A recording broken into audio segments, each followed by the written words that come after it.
Hello guys, most welcome. हम कर रहे हैं कॉर्पोरेट अकाउंटिंग। आज हम चैप्टर नंबर 5 स्टार्ट कर रहे हैं जिसका नाम है रिडम्पशन ऑफ डिवेंचर।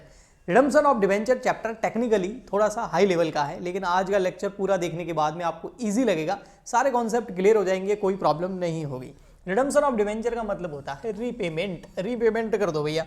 आपने इससे पहले एक चैप्टर किया था जिसमें हमने डिवेंचर इशू किए थे डिवेंचर होल्डर को। अभी हाल ये है कि डिवेंचर होल्डर के पास में डिवेंचर पड़े हैं, कंपनी के पास में उनका पैसा पड़ा है। अब कंपनी कुछ टाइम बाद में इशू करते टाइम ही बता देती है ना कि इसका कभी ना कभी क्या होगा, रीपेमेंट होगा। तो बस अब कंपनी क्या करेगी, जो पैसा है वो डिवेंचर होल्डर को दे देगी और उनसे अपना डिवेंचर वापस ले लेगी। सो रीपेमेंट ऑफ लोन, ठीक है, यही सीखने वाले हम रिडम्पशन ऑफ डिवेंचर के अंदर। तो सबसे पहले बात करते हैं इसके मेथड्स की और फिर इसके हम प्रोविजंस की बात करेंगे, सोर्सेस की बात करेंगे। तो मेथड्स किसके, ऑफ रिडम्पशन ऑफ डिवेंचर। क्या मेथड्स हैं डिवेंचर का रिडम्पशन करने के, यानी कि डिवेंचर होल्डर को उनका पैसा वापस देने के, रीपेमेंट के। तो देखो इसके मेथड है टोटल 4। ओके, सबसे पहले ये देख लो, फिर हम आगे बढ़ते हैं। सबसे फर्स्ट मेथड, फिर यहाँ सेकेंड, यहाँ थर्ड और यहाँ लिख देंगे हम फोर्थ। सबसे फर्स्ट मेथड है पेमेंट इन लमसम, ठीक है। ओके, एक साथ पेमेंट कर दो।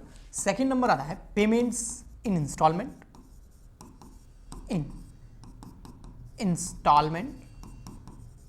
थर्ड नंबर आता है purchase from open market, purchase from open market, yes.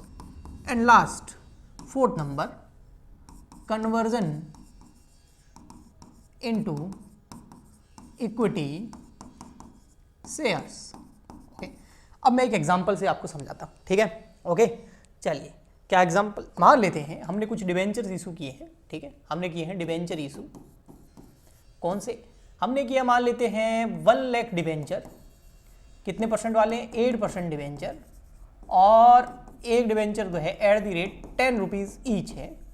तो टोटल लोन अमाउंट कितना हो गया, 1 lakh multiply by 10 face value है, 1 लाख नंबर ऑफ डिवेंचर है, तो हो गए 10 लाख रुपए। ओके, अब 10 लाख रुपए आपने इशू कर दिए। कब किए, मान लेते हैं 1 अप्रैल 2023 को कर दिए थे हमने इशू। 1 अप्रैल 2023 को हमने इशू किए। डेट याद रखना क्योंकि डेट का बहुत इंपॉर्टेंट रोल यहाँ आने वाला है आगे जाके, ठीक है। ओके, तो 1 अप्रैल 2023 को इशू किए, तो ये हो गई इशू की डेट।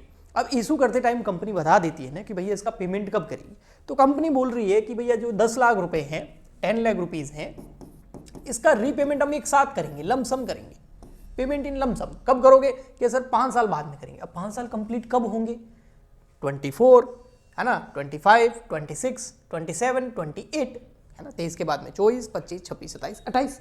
तो यानी कि 31 मार्च मान लेते हैं 2028 को, 5 ईयर के बाद में हम क्या करेंगे, पूरा पेमेंट एक साथ में कर देंगे, लमसम पेमेंट।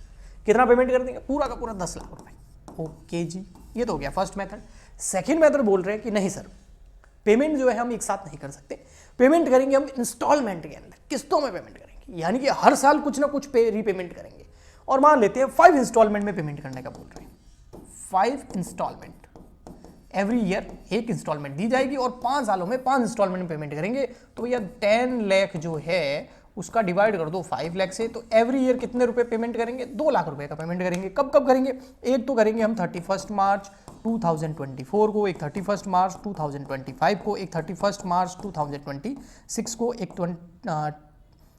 31 मार्च 2027 को, एक 31 मार्च 2028 को। हो गए 5 साल। 1 2 3 4 5, कितना कितना, 2 lakh rupees, 2 lakh rupees, 2 lakh rupees, 2 lakh rupees, 2 lakh rupees. कितना पेमेंट हो जाएगा, 10 lakh rupees. Payment in instalment. Next method purchase from open market. Debenture issue कर दिए कब, 1 अप्रैल 2023 को 10 लाख रुपए के। अब कंपनी क्या कर रही है कि इंस्टॉलमेंट वाली स्कीमें तो चलती रहेगी, कंपनी को जब भी मौका मिलेगा कि सेकेंडरी मार्केट के अंदर, सेकेंडरी मार्केट समझते हो ना, क्लास 11th में पढ़ा होगा है ना, जहां पर सेकेंड हैंड चीजें खरीदी और बेची जाती है। एक बार डिवेंचर इशू हो गए उसके बाद पब्लिक जब उसको आपस में खरीदती और बेचती रहती है, वो जो मार्केट होता है सेकेंडरी होता है। अधिकतर एनएससी बीएससी पे स्टॉक्स खरीदे और बेचे जाते हैं शेयर्स, वो सेकेंडरी मार्केट होगा, ठीक है। प्राइमरी मार्केट में कंपनी डायरेक्ट इशू करती है और डायरेक्ट डिवेंचर होल्डर से खरीदती है। यहां पर कंपनी चली गई बायर्स और सेलर के बीच में सेकेंडरी मार्केट में, और वहां पता चला कंपनी को कि 10 रुपए का जो शेयर है ना, 10 रुपए का सॉरी डिबेंचर है ना, वो 9 रुपए में मिल रहा है आज की रेट में। डिमांड और सप्लाई के हिसाब से जो सेकेंडरी मार्केट है उसमें प्राइस फ्लक्चुएट होती रहती है, और कंपनी को पता चला भाई 9 रुपए मिल रहा है, अच्छा खासा सस्ता मिल रहा है, यहाँ 10 रुपए पे करने पड़ेंगे पर डिबेंचर के, 9 रुपए मिल रहा है, तो कंपनी डायरेक्ट सेकेंडरी मार्केट में परचेज करके डिबेंचर को कैंसिल कर देती है, जिससे क्या होगा, डिबेंचर होल्डर को पेमेंट ही नहीं करना पड़ेगा। यानी कि कंपनी क्या कर रही है, डायरेक्ट डिबेंचर होल्डर को रीपेमेंट ना करके मार्केट में जा रही है, वहां से अपने डिबेंचर उठा रही है, यानी कि कोई बेच रहा है तो कंपनी ने खरीद लिए, कंपनी खुद अपनी डिबेंचर होल्डर बन गई, अब कंपनी उन डिबेंचर को कैंसिल कर रही है। ओके, तो ये रिडेम्पशन हो गया। Next, conversion into equity share. Company जो है क्या बोल रही है, इशू करते टाइम ही बोल दिया कि भैया अभी हम जो 1 लाख डिबेंचर इशू कर रहे हैं ना, हाँ इसको हम कन्वर्ट कर देंगे, कब, एक डेट बता दी, मान लेते हैं 31 मार्च 2028 को, 5 साल बाद में हम क्या करेंगे, आपको पैसे नहीं देंगे, डिबेंचर लेके आओ, उसके बदले में इक्विटी शेयर लेके जाओ, या डिबेंचर लेके आओ उसके बदले में नया डिबेंचर लेके जाओ। कन्वर्जन वैसे शेयर्स में होता है अधिकतर कन्वर्जन। तो ये हो गए मेथड्स। अब यहां पर आपने देखा, यहां आपको इन 3 मेथड्स के अंदर पैसों की जरूरत पड़ेगी, यहां पैसों की जरूरत नहीं पड़ेगी, यहां तो डिबेंचर लाओ, शेयर ले जाओ, एक है ना, ये वो आपका एक तरीके से बार्टर सिस्टम हो गया है ना, एक चीज दो दूसरी ले जाओ। तो यहां पर तो पैसों की जरूरत पड़ेगी नहीं, यहां पर तो पैसों की जरूरत पड़ेगी, लेकिन कब, 5 साल बाद में। यहां पैसों की जरूरत पड़ेगी हर साल 2-2 लाख रुपए की, और यहां पर जब खरीदोगे तब जरूरत पड़ेगी, जब आपको लगा है सेकेंडरी मार्केट में आज मुझे परचेज करना है तब पैसों की जरूरत पड़ेगी। हाँ, तो अब पैसों की जरूरत पड़ेगी, तो एक साथ आप 5 साल बाद में 10 लाख रुपए कहां से लाओगे। तो गवर्नमेंट सोचती है कहीं ऐसा नहीं हो जाए कि डिबेंचर होल्डर का बेचारों का पैसा ही डूब जाए, इसीलिए गवर्नमेंट ने कंपनीज एक्ट के हिसाब से, कंपनीज एक्ट 2013 और उसके रूल्स के अंदर बता दिया कि भाई आप लोगों को जो है ना कुछ रिजर्व्स बनाने पड़ेंगे। यस, क्या बनाने पड़ेंगे, रिजर्व्स। उस रिजर्व्स को क्या बोलते हैं, डिबेंचर रिडेम्पशन रिजर्व। अब कंपनी क्या बोल रही है, सॉरी कंपनीज एक्ट क्या बोल रहा है, ऐसी कंपनी जो अपना रिडेम्पशन कन्वर्जन के अलावा कर रही है, कन्वर्जन में कर रही है तो रिजर्व बनाने की कोई जरूरत ही नहीं है, पैसों की जरूरत पड़ेगी नहीं। लेकिन इन तीनों केसेस के अंदर कंपनी को जो हर साल कुछ पैसा एक गुल्लक के अंदर डालना पड़ेगा, अपने पीएनएल, स्टेटमेंट ऑफ पीएनएल से गुल्लक के अंदर डालना पड़ेगा। उस गुल्लक का नाम रख दिया हमने DRR। What is the full form of DRR, debenture redemption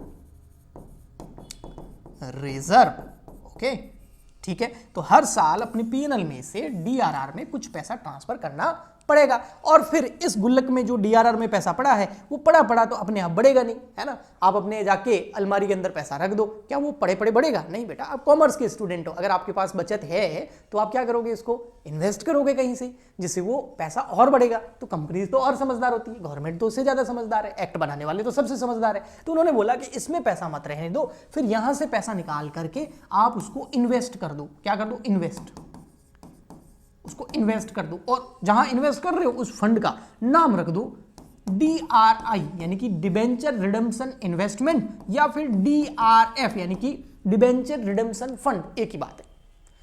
तो ऐसे तो कोई भी पैसा लेके जाके ट्रेडिंग कर लेगा, है ना, रिस्क वाला, हाई रिस्क में पैसा लगा देगा, तो नहीं, हर जगह पैसा नहीं लगा सकते। जो गवर्नमेंट ने सेक्टर्स बताए हैं, जिन जगह गवर्नमेंट ने कुछ बताया है कि कहां कहां आप इन्वेस्ट कर सकते हो, केवल उसी एरिया में इन्वेस्ट कर सकते हो जिससे पैसा सेफ रहेगा। ओके जी, तो ये मामला हो गया। अब यहां पर कितना पैसा निकाला जाए पीएनएल से और कितना पैसा इन्वेस्ट किया जाए। अगर ऐसा हो तो कि 1 अप्रैल 2023 को 10 लाख रुपए की डिबेंचर इशू की, अभी मैं एग्जांपल ले रहा हूं, 1 अप्रैल 2023 को 1 लाख डिबेंचर इशू की, 10 रुपए का, वहां से 10 लाख रुपए आए। अब अगर ऐसा है, क्या कंपनीज एक्ट बोल रहे नहीं इसी दिन 10 लाख रुपए जो है वो अलग रख दो, अरे तो भैया फिर लोन लिया क्यों, लोन लिया है ताकि जरूरत है, अगर उसी को ही पूरा अलग से रख देंगे, साइड में गुल्लक में डाल देंगे या इन्वेस्ट कर देंगे, तो लोन लेने का मतलब क्या, फिर तो आपने बिजनेस के पर्पज से लोन लिया ही नहीं।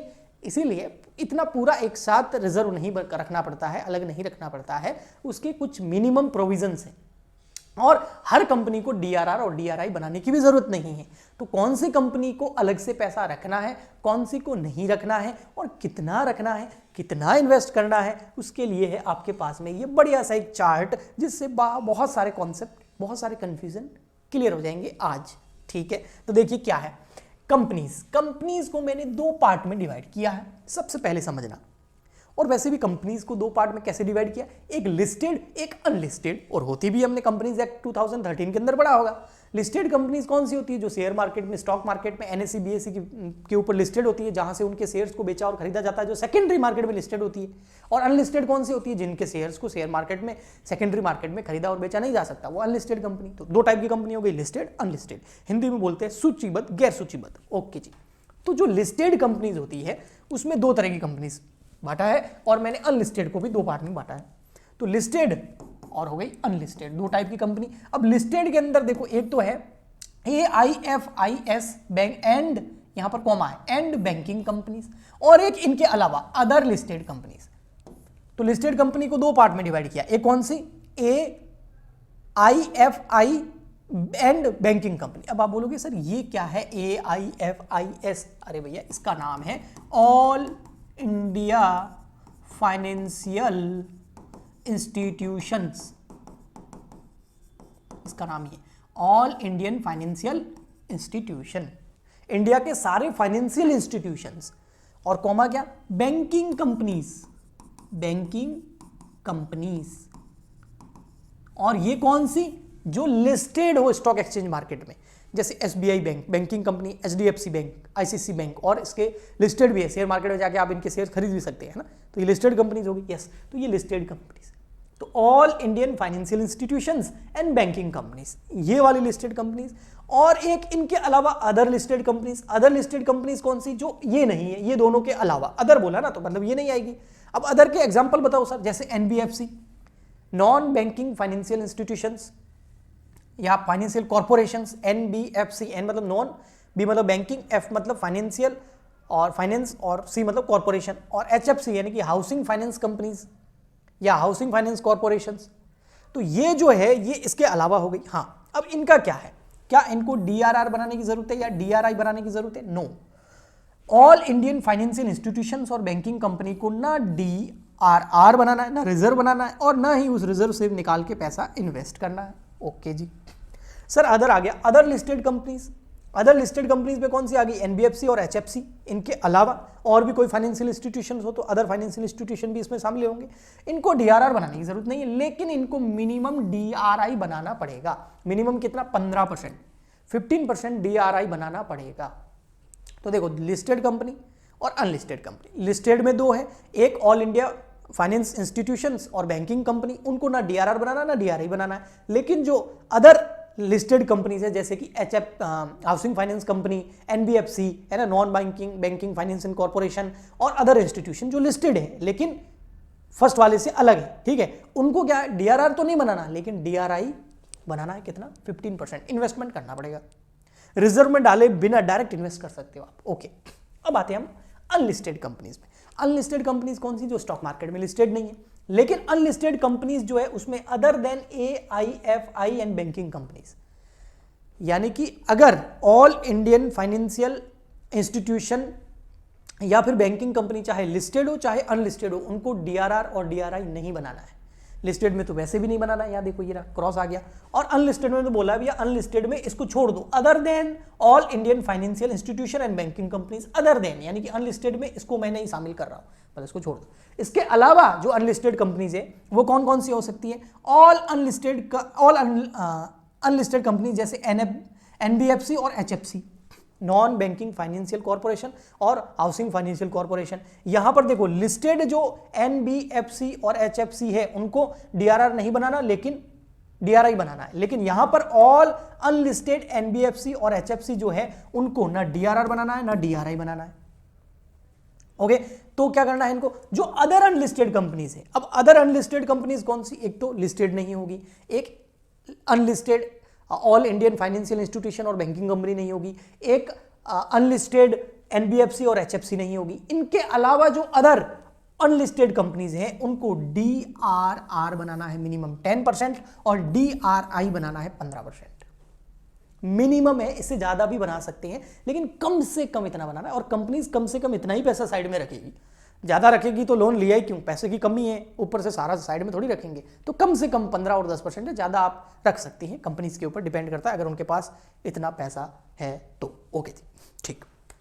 अब यहां पर जो है ये समझना, मिनिमम 10% जो डिबेंचर रिडम्पशन रिजर्व बनाना है प्रॉफिट में से निकाल के, ऐसा प्रॉफिट जो डिविडेंड के रूप में डिस्ट्रीब्यूट किया जाना था लेकिन डिस्ट्रीब्यूट डिविडेंड नहीं दे रहे हैं, तो उसको आप डीआरआर में डाल सकते हैं, डिबेंचर रिडम्पशन रिजर्व के अंदर, और अधिकतर पीएनएल से ट्रांसफर किया जाता है। और कितना? मिनिमम 10%। मिनिमम 10% किसका? मिनिमम 10% ऑफ, ये बहुत इंपॉर्टेंट है, आउटस्टैंडिंग डिबेंचर्स।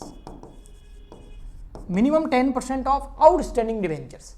हमारे इस एग्जाम्पल के केस में आउटस्टैंडिंग डिबेंचर्स कितने होंगे? हमारे इस एग्जाम्पल के केस में आउटस्टैंडिंग डिबेंचर कितने होंगे? मेथड के ऊपर डिपेंड करता है। यहां पर आज की डेट में जब इशू हुए हैं आउटस्टैंडिंग डिबेंचर कितने? 10 लाख। सेकेंड ईयर में भी 10 लाख, तीसरे साल में भी 10 लाख, चौथे में भी 10 लाख, पांचों में भी 10 लाख। तो 10 लाख का 10% 1 लाख कम से कम। लेकिन इस केस में देखो आउटस्टैंडिंग डिबेंचर कितने होंगे? स्टार्टिंग में देखा जाए तो 10 लाख, तो 10 लाख का 10% कितना हो गया? 1 लाख। ओके, ठीक है। और ये सेकेंडरी मार्केट में तो है ही। तो ये हो गया आपका जो आउटस्टैंडिंग डिबेंचर है उसका 10%। अब आते हैं डीआरआई। तो डीआरआई यानी कि डिबेंचर रिडम्पशन इन्वेस्टमेंट, वो कितना करना है? तो वो करना है 15% ऑफ। अब 15% किसका, ये ध्यान रखना, देखो 15% of maturing debenture, mature debenture, ध्यान से देखना बेटा, डिबेंचर ये बहुत इंपॉर्टेंट है, ड्यूरिंग द फाइनेंशियल ईयर, कि एक साल के अंदर कितने डिबेंचर मैच्योर हो रहे हैं पेमेंट करने के लिए, उसका 15%। सर समझ नहीं आया, थोड़ा सा कंफ्यूजन है, आइए बताता हूं। लेकिन वो कंफ्यूजन दूर करने से पहले मैं आपको एक चीज और बता दूं कि ये डीआरआई और डीआरआर जो बनाना है इसकी डेट भी होती है। डीआरआर कब बनाना होता है पहले ये समझ लो। देखो डीआरआर बनाना होता है जो आपका फाइनेंशियल ईयर चल रहा है, फाइनेंशियल ईयर या प्रीवियस ईयर, ठीक है। मान लेते हैं हमारा फाइनेंशियल ईयर है वो चल रहा है यहां पर फाइनेंशियल ईयर 2022-23। तो ये ईयर कब स्टार्ट हुआ होगा? 1 अप्रैल 2022 को। खत्म कब होगा? 31 मार्च 2023 को। तो ये 22-23 हो गया। हाँ, इससे पिछले साल चले जाओ, इसके प्रीसीडिंग ईयर चले जाओ। इसका पिछला साल कौन सा होगा? 2021-22। हाँ, उसकी लास्ट डेट पकड़ लो 31 मार्च 2022। तो जो फाइनेंशियल ईयर चल रहा है उस फाइनेंशियल ईयर के पिछले प्रीसीडिंग प्रीवियस ईयर, गत वर्ष पिछले साल की 31 मार्च को। जैसे आज का डेट है फॉर एग्जांपल के लिए, अगर आज आप लेक्चर देख रहे हैं, मैं आज जिस दिन रिकॉर्ड कर रहा हूं उस दिन आज की डेट है आपका 29 फेब 2024। तो ये प्री फाइनेंशियल ईयर कौन सा हो गया? 23-24। इसका पिछला कौन सा हो गया? 21 और आपका 22 और 23, ठीक है, ये हो गया 22 और 23। तो अब कौन सी डेट पे जाना होगा?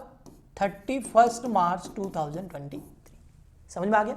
यस। तो आप जो प्रीवियस ईयर आप ले रहे हैं या जो फाइनेंशियल ईयर आप ले रहे हैं उसके जस्ट पिछले ईयर पे जाना है और उस 31 मार्च को जाना है, उसकी मतलब ईयर जब खत्म हो रहा है उस डेट तक आपको 10% बनाना है। ओके। और डीआरआई के केस में पता है क्या है? जो आपका फाइनेंशियल ईयर चल रहा है, जैसे हमारा फाइनेंशियल ईयर चल रहा है फॉर एग्जांपल के लिए 2022-23, तो आपको इसी ईयर की अप्रैल पे चले जाना है। अब इस ईयर का अप्रैल, यस, जब ये ईयर स्टार्ट हुआ था, ये ईयर स्टार्ट कब हुआ था? 1 अप्रैल को। तो 1 अप्रैल से लगाकर 30 अप्रैल तक, यानी कि स्टार्टिंग के महीने में 31 मार्च को तो एंड हो जाएगा, तो मार्च एंड में नहीं, स्टार्टिंग में, अप्रैल तो स्टार्टिंग में आएगा। 1 अप्रैल 2022 को ये स्टार्ट हुआ है, तो 1 अप्रैल 2022 से लगाकर 30 अप्रैल तक, यानी कि 1 महीने के अंदर अंदर आपको डीआरआई बनाना है। ओके जी। अब आता है कितना बनाना है, क्या बनाना है सर? देखो भाई, सिंपल सा फंडा है, समझना। ये है हमारा डिबेंचर रिडम्पशन रिजर्व, ठीक है। अब मैं आपको न्यूमेरिकली समझा देता हूँ, 2 एग्जाम्पल लूंगा, उससे आपको समझ में आ जाएगा। और ये है इन्वेस्टमेंट। और मान लेते हैं जो हमारी कंपनी है वो अनलिस्टेड कंपनी है, जिसकी वजह से उसको 10% डीआरआर और 15% डीआरआई बनाना है। अब हमारा जो यहां पर अमाउंट है, आउटस्टैंडिंग अमाउंट या डिवेंचर की फेस वैल्यू भी बोल सकते हैं, फेस वैल्यू, वो है 1 लाख डिवेंचर है जो मैंने एग्जांपल लिया है, मल्टीप्लाई बाय 10 तो हो गए 10 लाख रुपए। अब ये क्या बोल रहा है कि इसका 10 लाख का कितना 10% कम से कम आपको ट्रांसफर करना है। तो 10 लाख का 10% कितना हो गया? 10 लाख का 10% हो गया आपका 1 लाख रुपीज, ठीक है, यस। तो 1 लाख रुपीज आपको पीएनएल से कहां ट्रांसफर करने हैं? स्टेटमेंट ऑफ पीएनएल से डीआरआर के अंदर। और उसके बाद में क्या करना है, इसको आगे इन्वेस्ट करना है। इन्वेस्ट कहाँ करना है, DRI, डिबेंचर रिडम्पशन इन्वेस्टमेंट। और वो कितना है, यहां तो मिनिमम 10% था, मैक्सिमम कितना भी कर सकते हो, यहां पर कितना है, मिनिमम 15%। पैसा कहां से निकालना है, यहां से निकाल के यहां इन्वेस्ट करना है ना। हाँ, तो ये 15% किसका करना है सर ये 15% किसका करना है वो बताओ। ये 15% करना है क्या इस फेस वैल्यू का, तो 10 लाख का तो 15% तो 1.5 लाख रुपए हो जाएंगे। हमारे पास है ही 1 लाख इसके अंदर DRR रिजर्व के अंदर, गुल्लक के अंदर, तो हम 1.5 लाख कैसे डालेंगे, नहीं बेटा फेस वैल्यू का नहीं करना। ये 15% of maturing debenture during financial year, जैसे अभी चल रहा है 2023-24 फॉर एग्जाम्पल के लिए, और हमने डिबेंचर कब इशू किए थे ये भी देख लो। हमने डिबेंचर इशू किए हैं 1 अप्रैल 2023 को, और 23-24 चल रहा है। तो क्या 23-24 के अंदर अगर मैं लमसम मेथड लूं तो कोई भी डिबेंचर मैच्योर हो रहे हैं क्या, डिबेंचर मैच्योर हो रहे हैं तो बताओ मेरे को। नहीं, कब मैच्योर होंगे, ये जाके मैच्योर होंगे 31 मार्च 2028 को, उससे पहले मैच्योर नहीं होंगे। तो इस साल DRR तो बना दो, DRI में डालने की जरूरत नहीं है। लेकिन अगर हम पेमेंट कर रहे हैं इंस्टॉलमेंट के अंदर, तो अब देखो मैंने बोला 2023-24 ये रहा, इसके अंदर कितने डिबेंचर मैच्योर हो रहे हैं, 2 लाख। तो 2 लाख का 15% अगर लमसम पेमेंट करेंगे तो कोई प्रॉब्लम नहीं है। लेकिन यहां पर जो मैच्योर हो रहे हैं 23-24 में, ये देखो 23-24 में मैच्योर हो रहे हैं, कितने डिबेंचर का पेमेंट करना है, 23-24 को 2 लाख का, 31 मार्च 2024 को 2 लाख रुपए डिबेंचर का पेमेंट करना है। तो यहां पर हम 2 लाख का 15% कितना होता है, 2 लाख का 15% हो गया 30,000 रुपए। कम से कम बेटा ये मिनिमम है, आप चाहो तो पूरे 1 लाख ट्रांसफर कर सकते हो, कोई प्रॉब्लम नहीं है, लेकिन मैं मिनिमम कह रहा हूं। तो 1 लाख में से आपको 30,000 क्या कराना, DRI बनाना है, फिर 70,000 इधर पड़े रहेंगे। तो कोई बोलेगा सर 70 इधर क्यों रखेंगे, पूरा ही करो, तो पूरा कर दो ना, किसने बोला है, यहां तो मिनिमम की बात चल रही है।